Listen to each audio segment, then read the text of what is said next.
Labinoti u hodh në pishin për 200 euro, me gjithë rrobat veshur. Një moment që në pamje të parë mund të duket si argëtim, si një sfidë e lehtë apo një situatë për të qeshur, por që në thelb tregon shumë më tepër se sa kaq. Nuk ishte thjesht një kërcim në ujë, ishte një reagim i menjëhershëm ndaj një nxitjeje të bërë publikisht, në një ambient ku gjithçka shihet, dëgjohet dhe gjykohet. Para se të hidhej, Labinoti hoqi mikrofonin.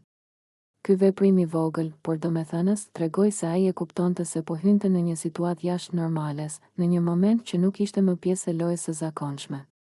Ishte sikur për një çast të donte të shkputej nga zëri, nga roli, nga presioni i kamerave dhe i opinionit. Dhe megjithatë u hodh përsëri, pa u menduar gjatë, të hidhesh në pishin me gjithë rrobat, jo për nevojë, por për një shumë parash, ngre pyetje që shkojnë përtej vetë veprimin. Sa ndikim ka presioni i momentit? Sa e vështirë është të thuash jo kur një sfidë hidhet para të tjerëve? Dhe sa lehtë mund të shtyhet dikush drejt një veprimi impulsiv vetëm për të mos u dukur i dobët apo për të mos prishur lojën? Këto situata shpesh justifikohen si shaka, si gallat, si pjesë e spektaklit. Por realiteti është se kur një person vihet në pozitë të tillë, zgjedhja nuk është gjithmonë plotësisht e lirë.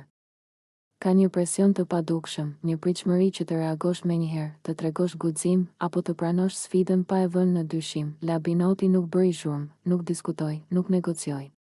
Ai thjesht veproi. Dhe pikërisht kjo heshtje para veprimit është ajo që flet më shumë. Tregon një impuls, një dorëzim ndaj momentit, ose ndoshta një përpjekje për të përmbushur atë që pritej prej tij në atë situatë. Ky episod është një pasqyrë e qartë e mënyrës se si, në ambiente të tilla, kufit mes argëtimit dhe presionit social bëhen të paqartë. Parat kthehen në nxitje, sfida në provë karakteri dhe veprimi në spektakël. Por pas spektaklit mbetet pyetja, a ishte vërtet zgjedhje? Apo ishte thjesht